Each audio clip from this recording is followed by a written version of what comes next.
परमेश्वरको वचनमा जीवन छ अनि यो जीवन सारा संसारको लागि हो।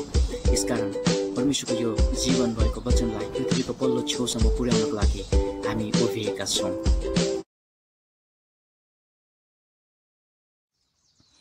जय मसीह। सम्पूर्ण प्रभुमा अति नै प्रियजनहरूमा परमेश्वरले आशिष गर्नुहुँदछ। उहाँले हामीमाथि कृपा र निगाह राख्नुहुँदछ। यसकारणले गर्दा हामी सधैँ स्वस्थ, आनन्दित, शान्तिमा जिउने जातिहरू र प्रशस्त आशिषले भरिएर पोखिने जातिहरू हामी हौ। हाम्रो परमेश्वर आशिष गर्ने परमेश्वर हुनुहुन्छ। हाम्रो परमेश्वर हामीमाथि सधैँ कृपा गर्ने परमेश्वर हुनुहुन्छ। परम प्रभुले हामीलाई आशिष गर्नको लागि, त्यो पनि प्रशस्त गरिकन सबै हाम्रो इलाकामा, सबै क्षेत्रमा चौतर्फी आशिष गर्नको लागि परमेश्वरले हामीलाई बोलाउनु भएको हो, रोज्नु भएको हो, अलग गराउनु भएको हो। के तपाईँ र मैले त्यो आशिषलाई देखेका छौँ? के तपाईँ र मैले त्यो आशिषलाई उपभोग गर्दैछौँ? यदि तपाईँ र मैले विश्वासी भएर पनि आशिषको अनुभव गरेका छैनौँ भने केही न केही कुरा त गलत छ त्यहाँनिर, केही न केही कुरा त गडबड छ त्यहाँनिर। किनभने हाम्रो परमेश्वरले हामीलाई आशिष गर्नुहुन्छ। आउनुहोस् परमेश्वरको जीवित वचनबाट आज केही कुरा हेर्नेछौँ ताकि परमेश्वरको आशिष हाम्रो जीवनमा रहनु पर्दो रहेछ भन्ने कुरा हामी बुझ्न सकौँ। अनि आशिष रहिरहेको छैन, आशिष पर्दै छैन भने केही कुरा कहाँनिर गडबड छ त्यो कुरा हामी थाहा गर्न सकौँ र फेरि आशिषमा फर्केर आशिषमा जिउन सकौँ।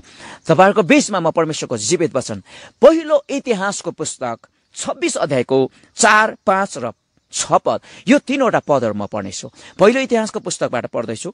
26 अध्यायको 4 देखि 6 पदसम्म यसो लेखेको छ। ओबेद एदमका छोराहरू जेठा समायाह, माहिला यहोजाबाद, साहिला योआ, काहिला साकार, अन्तरे नतनेल, जन्तरे अम्मियल, खन्तरे इस्साखार र कान्छा पुलत्तै। किनभने परमेश्वरले ओबेद एदमलाई आशिष दिनुभएको थियो। तिनका छोरा समायाका छोराहरू पनि थिए। तिनीहरू आफ्ना पिताको परिवारका नायकहरू थिए, किनभने तिनीहरू खुब योग्यता भएका मानिसहरू थिए। आमेन, हालेलुया। आउनुहोस् प्रार्थना गरेर परमेश्वरको वचनमा हामी अघि बढ्नेछौँ। प्रभु परमेश्वर, हामी तपाईँको चरणमा आउँदछौँ। हामी आफैलाई तपाईँमा नम्र बनाउँछौँ। अब वचनको मोहर खोल्नलाई र खोलेको वचनको मोहरलाई पक्रनलाई, त्यो अनुसार जिउनलाई सहायता गर्नुहोस् भनिकन पवित्र आत्मा तपाईँको हस्तक्षेप अनि नियन्त्रण राखिदिनुहोस् भनिकन बिन्ती प्रार्थना चढाउँछौँ येशू प्रभुको नाउँमा। आमेन, हालेलुया। ओ हालेलुया। परमेश्वरलाई महिमा भएको होस्। जीवित परमेश्वरलाई स्तुति आराधना भएको होस्। प्रियहरू, हाम्रो परमेश्वरले नि आशिष गर्नुहुन्छ। किन त भन्दा परमेश्वरसँग आशिषै आशिष छ। परमेश्वरले हामीलाई श्रापबाट निकालेर, श्रापबाट छुटकारा दिएर आशिष गर्नु भएन भने श्रापबाट निकालेको के काम, के अर्थ लाग्यो र? तर जसै परमेश्वरले तपाईँ र मलाई श्रापबाट निकाल्नु भयो, उहाँले चाहिँ हामीलाई आशिषमा प्रवेश गराउनु भयो। जहाँ श्राप छ त्यहाँ आशिष छैन, जहाँ आशिष छ त्यहाँ श्राप छैन। आशिष र श्राप सँगै बस्न सक्दैन। परमेश्वरले तपाईँ र मलाई श्रापमै राख्नु पर्ने थियो भने त परमेश्वरले हामीलाई अन्धारबाट, अन्धकारको शक्तिबाट, संसारबाट किन अलग गर्नु पर्थ्यो? तर परमेश्वरले हामीलाई यस कारणले गर्दाखेरि त्यो अन्धारबाट निकाल्नु भयो, यस कारणले गर्दाखेरि त्यो बन्धन र श्रापबाट निकाल्नु भयो ताकि उहाँको आशिषमा हामी प्रवेश गर्न सकौँ। तर मेरो प्रश्न यो हो कि आज तपाईँ र मैले त्यो आशिषलाई देखेका छौँ? आज तपाईँ र मैले के त्यो आशिषलाई हामीले चाखेका छौँ? के तपाईँ र मैले विश्वासी भइसकेर त्यो आशिषलाई थाहा गरेका छौँ? या अझै पनि हामी चाहिँ श्रापित भएको अनि अभावमा, घटीमा, कमीमा, आशिष बिनाको, आशिषबाट वञ्चित भएको जीवन जिरहेका छौँ अथवा त्यस्तो महसुस गरिरहेका छौँ? यहाँनिर हामी यो खण्डमा हेर्दै गर्दा पहिलो इतिहासको पुस्तक यो अध्यायमा 26 अध्यायको यहाँनिर 4, 5, 6 पदमा आउँदै गर्दाखेरि यहाँनिर द्वारपालहरूको नियुक्त भएको हामी पाउँछौँ। परमेश्वरको महिमाको कामहरू गर्दै गर्दाखेरि, सबैलाई भाग अनि जिम्मेवारी दिँदै गर्दाखेरि, यहाँनिर द्वारपालको नियुक्ति गर्दै गर्दा, द्वारपालमा मानिसहरूलाई छनौट गर्दै गर्दाखेरि ओबेद एदमको परिवारबाट पनि परेको छ। अनि यहाँ परमेश्वरको वचनले भन्छ ओबेद एदमका छोराहरू अति नै दक्ष थिए भनिकन यहाँ भन्दछ। ओबेद एदमका छोराहरू ओबेद एदमका छोराहरू खुब योग्यता भएका मानिसहरू थिए। योग्यता भएको, खुबी भएको, जान्ने अनि ज्ञानी सम्मानित मानिसहरू थिए भनिकन यहाँ वचनले भन्छ। यो ओबेद एदम चाहिँ को थिए थाहा छ? जो ओबेद एदमको घरमा चाहिँ नि करारको सन्दुक जबरजस्ती राखिएको थियो। दाउदले अनि दाउदको समूहले, दाउदका मानिसहरूले करारको सन्दुकलाई फर्काएर ल्याउँदै गर्दाखेरि बीच बाटोमा परमेश्वरले क्रोधमा त्यहाँनिर रथ हाँक्नेलाई त्यहाँनिर त्यो क्रोधमा चाहिँ परमेश्वरले खत्तम पार्नु भयो। त्यो देख्दै गर्दाखेरि दाउदलाई चाहिँ डर लाग्यो। अनि अब चाहिँ होइन, यो चाहिँ करारको सन्दुक मैले चाहिँ लानु हुँदैन रहेछ। परमेश्वर त क्रोधित हुनु भएको छ, उहाँले चाहिँ सबै खत्तम पार्नु हुँदो रहेछ भनिकन दाउदलाई लागेको थियो। यस कारणले गर्दा दाउदले त्यो करारको सन्दुकलाई लगेर ओबेद एदमको घरमा राखिदिए। जसै ओबेद एदमको घरमा त्यो करारको सन्दुक राखियो, त्यहाँ चाहिँ आशिष पो पर्न थाल्यो। हालेलुया! बुझ्दै हुनु सके? ओ हालेलुया! त्यहाँ त के पर्न थाल्यो? आशिष पर्न थाल्यो। हो, त्यहाँनिर ओबेद एदमको घरमा आशिष पर्यो भनिकन वचनले भन्दछ। अनि यति धेरै आशिष पर्यो, केही महिना बस्दै गर्दाखेरि, केही महिना राख्दै गर्दाखेरि अनि दाउदले त्यो कुरालाई देखे कि परमेश्वरको करारको सन्दुक भएको ठाउँमा त आशिष पर्दो रहेछ। अनि चाहिँ नि दाउदले नि त्यो अब चाहिँ यो निर्णय गर्दछन्, होइन, त्यो करारको सन्दुक चाहिँ फर्काएर लिएर आउनुपर्छ। करारको सन्दुक फर्काएर लिएर आउनुपर्छ। अनि दाउदले फेरि गरिकन त्यो करारको सन्दुक फर्काएर लिएर आए। तर ओबेद एदमको घरमा आशिष पर्यो, आशिष पर्यो। त्यहाँनिर हामी हेर्दै गर्दा कस्तो खालको आशिष पर्यो भनिकन हामीलाई स्पष्ट किटान दिएको छैन, तर आशिष पर्यो। आशिष पर्दै गर्दाखेरि त्यो आशिष चाहिँ चौतर्फी आशिष रहेछ भन्ने कुरा यहाँनिर आउँदै गर्दाखेरि हामी बुझ्न सक्छौँ। किन भन्दाखेरि ओबेद एदमका छोराहरू सन्तान दर सन्तानलाई परमेश्वरले दक्ष, सबै कुरामा योग्य बनाउनु भएको थियो भनिकन परमेश्वरको वचनले भन्छ। अनि यहाँ अगाडि माथि हेऱ्यौँ हामीले, परमेश्वरले यो ओबेद एदमको घरमा आशिष गर्नुभएको थियो भनिकन यहाँ बताएको छ। प्रियहरू, जब परमेश्वरले आशिष गर्नुहुन्छ, हामीलाई चौतर्फी आशिष गर्नुहुन्छ, चौतर्फी आशिष गर्नुहुन्छ। हाम्रा सबै इलाकामा आशिष गर्नुहुन्छ, हाम्रा सबै इलाकामा आशिष गर्नुहुन्छ, हाम्रा सबै इलाकामा आशिष गर्नुहुन्छ। परम प्रभुको आशिष चौतर्फी आशिष हो। परमेश्वरले हाम्रो सबै क्षेत्रमा आशिष गर्नुहुन्छ। ओबेद एदमको घरमा आशिष यस कारणले पर्यो ओबेद एदमको घरमा आशिष चाहिँ यस कारणले पर्यो किनकि उनको घरमा करारको सन्दुक राखियो। करारको सन्दुक परमेश्वरको उपस्थिति, त्रिएक परमेश्वरको उपस्थिति, हालेलुया, परमेश्वरको उपस्थिति रहने ठाउँ ओबेद एदमको घरमा रहँदै गर्दा आशिष पर्यो। आज तपाईँ र म विश्वासी भएर पनि आशिषलाई धेरै पटक महसुस नगर्नुको कारण चाहिँ परमेश्वरको उपस्थितिलाई हामी राख्दैनौँ। ओबेद एदम निश्चय पनि इस्राएली हुन्, परमेश्वरको जाति हुन्, तर पनि यो घरमा किन आशिष पर्यो थाहा छ? करारको सन्दुक त्यहाँ थियो।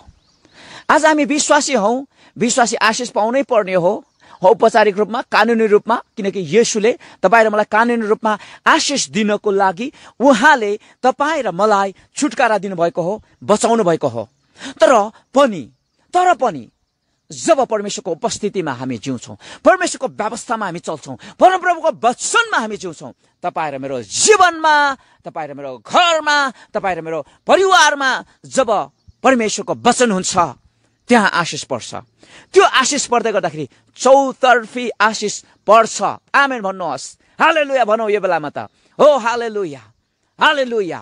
हाम्रो समस्या के छ भन्दा नि प्रियहरू, हामी आशिष चाहन्छौँ तर परमेश्वरको वचन हामी चाहँदैनौँ। हामी आशिष चाहन्छौँ तर परमेश्वरको व्यवस्था चाहिँ हामी चाहँदैनौँ। अनि परमेश्वरको वचनमा रहनु, परमेश्वरको उपस्थितिमा रहनु, तपाईँ र मेरो हृदयमा, तपाईँ र मेरो परिवारमा, तपाईँ र मेरो जीवनमा परम प्रभुको करारको सन्दुक अर्थात् उहाँको भय र उहाँको वचन रहनु आवश्यक छ। अनि जब तपाईँ र मेरो जीवनमा अनि तपाईँ र मेरो परिवारमा उहाँको वचन हुन्छ त्यहाँ आशिष हुन्छ। आजसम्म कोही यस्तो व्यक्ति तपाईँले भेट्नु भएको छ? आजसम्म के हामीले यस्तो विश्वासी भेटेका छौँ जसले चाहिँ म त परमेश्वरको वचन पालन गर्दा गर्दा म त कंगाल भएँ, म त श्रापित भएँ, म त गरिब भएँ, म त आशिषबाट वञ्चित भएँ भनिकन सुनेको तपाईँ र मैले कहीँ पनि छैनौँ निश्चय पनि। किन भन्दा परमेश्वरको वचन पालन गर्दै गर्दा आशिष आउँछ। म फेरि पनि भन्छु, परमेश्वरको वचन राख्नेहरूको जीवनमा आशिष हुन्छ। त्यो आशिष चाहिँ चौतर्फी हुन्छ, जसै ओबेद एदमको घरमा भयो। ओबेद एदमको घरमा परमेश्वरले आशिष गर्दै गर्नुहुँदा चौतर्फी आशिष दिनुभयो। परमेश्वरले ओबेद-एदोमका छोराहरूलाई योग्य, दक्ष, खुबै योग्य बनाउनु भयो। कति असल कुरा छ हेर्नुहोस् त यहाँ। परमेश्वरले कस्तो योग्यको बनाउनु भयो। परमेश्वरले कति आशिष गर्नुभएको। सन्तान दर सन्तानमा आशिष गयो। ओबेद-एदोमका छोरा, छोराका छोरा, छोराका छोरा कसरी बन्नुहुन्छ? परमेश्वरले योग्य अनि दक्ष बनाउनु भयो। जब तपाईँ र म योग्य अनि दक्ष हुन्छौँ नि, हामीलाई काम मिल्छ, जागिर मिल्छ, हामी व्यवसाय गर्न सक्छौँ। हाम्रो सबै क्षेत्रमा हामी टेक्दै गर्दाखेरि त्यहाँ आशिष हुन्छ, हामीले छुँदै गर्दाखेरि त्यहाँ आशिष हुन्छ, हामीले हेर्दै गर्दाखेरि त्यहाँ आशिष हुन्छ, हामीले बोल्दै गर्दाखेरि आशिष हुन्छ, किनकि हामीलाई परमेश्वरले दक्ष अनि योग्य बनाउनु भएको छ। हालेलुया। आशिषले चाहिँ सबै क्षेत्र छुँदछ प्यारो। आज तपाईँ आशिषमा हुनुहुन्छ कि केमा हुनुहुन्छ? आज तपाईँ र म केमा छौँ? आज तपाईँ र म विश्वासी भइकन पनि आशिषलाई महसुस गरेका छैनौँ भने हामी चाहिँ परमेश्वरको व्यवस्थामा फर्किनु आवश्यक छ। परमेश्वरको वचनमा फर्किनु आवश्यक छ। तपाईँ र मैले नि, तपाईँ र मेरो हृदयमा परमेश्वरको वचनलाई राख्नु आवश्यक छ। परमेश्वरको वचनलाई स्थान दिनु आवश्यक छ। अनि यो हेर्नुहोस्, परमेश्वरको वचनलाई पालन गरी हेर्नुहोस्, परमेश्वरको वचनमा हेर्नुहोस्, अनि तपाईँको जीवनमा आशिष परेन भने अनि कुरा गर्नुहोस्, अनि चाहिँ कम्प्लेन गर्नुहोस्। तर मैले अघि पनि भने, कोही पनि त्यस्तो विश्वासी हुनुहुन्न संसारमा जसले चाहिँ म परमेश्वरको वचनलाई पालन गर्दै गर्दा म गरिब भएँ, दुखी भएँ, दरिद्र भएँ, म चाहिँ कमजोर भएँ, म चाहिँ श्रापित भएँ, म त आशिषबाट वञ्चित भएँ भनिकन कोही पनि विश्वासीलाई हामी त्यसरी गवाई बाँटेको हामी पाउँदैनौँ। तर एउटा गवाई बाँटेको हामी पाउँछौँ, जसै म वचनमा जिउँदै थिएँ, परमेश्वरले मलाई यहाँ आशिष गर्नुभयो, मलाई त्यहाँ आशिष गर्नुभयो, मलाई यो आशिष गर्नुभयो, मलाई त्यो आशिष गर्नुभयो। तपाईँ र मैले आज मण्डलीमा सुनेका हरेक गवाईमा परमेश्वरको वचनको आज्ञाकारितामा आयो भनिकन गवाई हामीले सुनेका छौँ। यदि कुनै व्यक्तिले, कोही विश्वासी भनाउँदाले म परमेश्वरको वचन विरुद्धमा चल्दै गर्दा, जिउँदै गर्दा मेरो जीवनमा यो आशिष भयो, त्यो आशिष भयो भनिकन भन्दछ भने त्यो सायद चाहिँ त्यो चाहिँ झुटो गवाई हो। त्यो झुटो गवाई हो। किनकि विश्वासीले परमेश्वरको वचनलाई मिचेर आशिष कहिले पनि पाउँदैन। परमेश्वरको वचनलाई त्यागेर, परमेश्वरको वचनलाई इन्कार गरेर, परमेश्वरको वचनको आज्ञाकारितालाई बिर्सेर आशिष पाए भन्नु चाहिँ त्यो चाहिँ आशिष होइन, त्यो गवाई होइन, त्यो चाहिँ झुटो गवाई हो। यसकारणले गर्दा तपाईँ र मलाई आशिष चाहिन्छ प्रियहरू। परमेश्वरले तपाईँ र मलाई आशिष गर्नको लागि बोलाउनु भएको हो। अनि हामी चाहिँ आशिषमा रहनलाई, आशिषमा भरिनलाई, आशिषमा डुब्नको लागि, आशिषमा पोखिनको लागि नि तपाईँ र मेरो जीवनमा परमेश्वरको वचन हुनुपर्छ। करारको सन्दुकलाई तपाईँ र मैले राख्नुपर्छ। हालेलुया। त्यो करारको सन्दुक, परमेश्वरको उपस्थिति, परमेश्वरको भय तपाईँ र मेरो जीवनमा हुनुपर्छ। फर्किनुहोस् प्रभुमा, हामी फर्कौँ प्रभुमा, हामी परमेश्वरको वचनमा फर्कौँ, हामी परमेश्वरको वचनलाई शिरोपर गरौँ, परमेश्वरको वचनमा हामी जियौँ। आशिष निश्चय हुन्छ, आशिष निश्चय हुन्छ। यो कुराको निश्चय ग्यारेन्टी छ कि तपाईँ र म परमेश्वरको वचनमा जियौँ भने परमेश्वरले चौतर्फी आशिष गर्नु छ। हाम्रो जीवनमा, हाम्रो सन्तानमा, दर सन्तानमा, गन्तीको पुस्तकमा लेखेको कुरा, गन्तीको पुस्तकमा हामीले आशिषको प्रार्थना गर्छौँ नि, पुरानो करारमा छ, तिम्रो सन्तानमा, तिम्रो दर सन्तानमा एउटा सङ्ग पनि छ, प्रभुले तिमीलाई आशिष गरून्, तिम्रो सन्तानमा, आउने पुस्तामा, तिम्रो अघि, तिम्रो पछि, तिम्रो वर, तिम्रो पर, चौतर्फी रूपमा आशिष परोस्, आशिष परोस्। त्यो आशिष पर्नेछ जब तपाईँ र मैले परमेश्वरको वचनलाई, तपाईँ र मैले परमेश्वरको व्यवस्थालाई पालन गर्नेछौँ। ओबेद-एदोमको घरमा नि, ओबेद-एदोमको घरमा यस कारणले गर्दाखेरि आशिष पर्यो किनकि उनको घरमा करारको सन्दुक राखिएको थियो। हालेलुया। किन भन्दा ओबेद-एदोमको घरमा आशिष पर्नुको कारण चाहिँ करारको सन्दुक थियो, परमेश्वरको उपस्थिति थियो, परमेश्वरको वचनको आज्ञाकारिता, परमेश्वरको वचन थियो। अनि तपाईँ र मेरो जीवनमा हामीले परमेश्वरको करारको सन्दुकलाई राख्छौँ भने तपाईँ र मेरो शिरदेखि पाउसम्म आशिष रहनेछ। हामी फेद हुने छैनौँ, टुप्पा हुनेछौँ, हामी चाहिँ पुछार हुने छैनौँ, शिर हुनेछौँ, हामी ऋण लिने छैनौँ, ऋण दिनेछौँ, हाम्रा खेतबारीमा आशिष पर्नेछ। हालेलुया। मेरो प्रार्थना यो हो कि परमेश्वरका हरेक जन चाहिँ यही आशिषमा भरिनुपर्छ। परमेश्वरका हरेक जनको कचौरा चाहिँ आशिषले भरिएर पोखिनुपर्छ। अनि आज समस्या चाहिँ के छ भन्दाखेरि, आज चाहिँ कमजोरी चाहिँ के छ भन्दाखेरि विश्वासीको जीवनमा, विश्वासीको घर घरानामा परमेश्वरको वचन छैन। साह्रै दुःख लाग्दो कुरा, परमेश्वरको आदर, परमेश्वरको भय छैन। अनि यो चाहिँ साह्रै दुःख लाग्दो कुरा हो। अनि मान्छे चाहिँ विश्वासी भएर पनि विरक्तको जीवन जिइरहनु परेको छ। परमेश्वरले तपाईँ र मलाई उहाँको वचनको आज्ञाकारितामा ल्याउनु भएको होस् र आशिषले भर्नु भएको होस्। तयार हुनुहुन्छ कि आशिष पाउनलाई? तयार हुनुहुन्छ? आउनुहोस् हामी प्रार्थना गरौँ, वचनलाई यहीँ शेष गरौँ।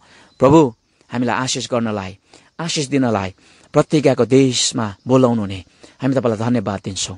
तपाईँको आशिषको मूल तपाईँको वचनको आज्ञाकारिता हो। प्रभु, हामीलाई वचनको आज्ञाकारितामा जिउनलाई सहायता गर्नुहोस्। हाम्रो जीवनमा, हाम्रो घर अनि घरानामा सधैँ करारको सन्दुक रहन सकोस्। जसै ओबेद एदमको घरमा केही महिना रहँदै गर्दा चौतर्फी आशिष तपाईँले वर्षाउनु भयो। हाम्रो घरमा, घरानामा, हाम्रो परिवारमा, हाम्रो जीवनमा तपाईँको वचनको आज्ञाकारिता, तपाईँको उपस्थिति र तपाईँको भय रहोस् र आशिषमा जिउँदै संसारलाई यो गवाई दिन सकौँ कि हाम्रो परमेश्वर आशिष गर्ने परमेश्वर हुनुहुन्छ भनिकन बिन्ती प्रार्थना चढाउँछौँ येशू प्रभुको नाउँमा। आमेन, आमेन। हुन्छ, यहाँहरू सबैजनालाई परमेश्वरले वचनको आज्ञाकारितामा रहेर आशिषको प्रशस्ततामा जिउने अनुग्रह कृपा गर्नुभएको होस्। आमेन, आमेन।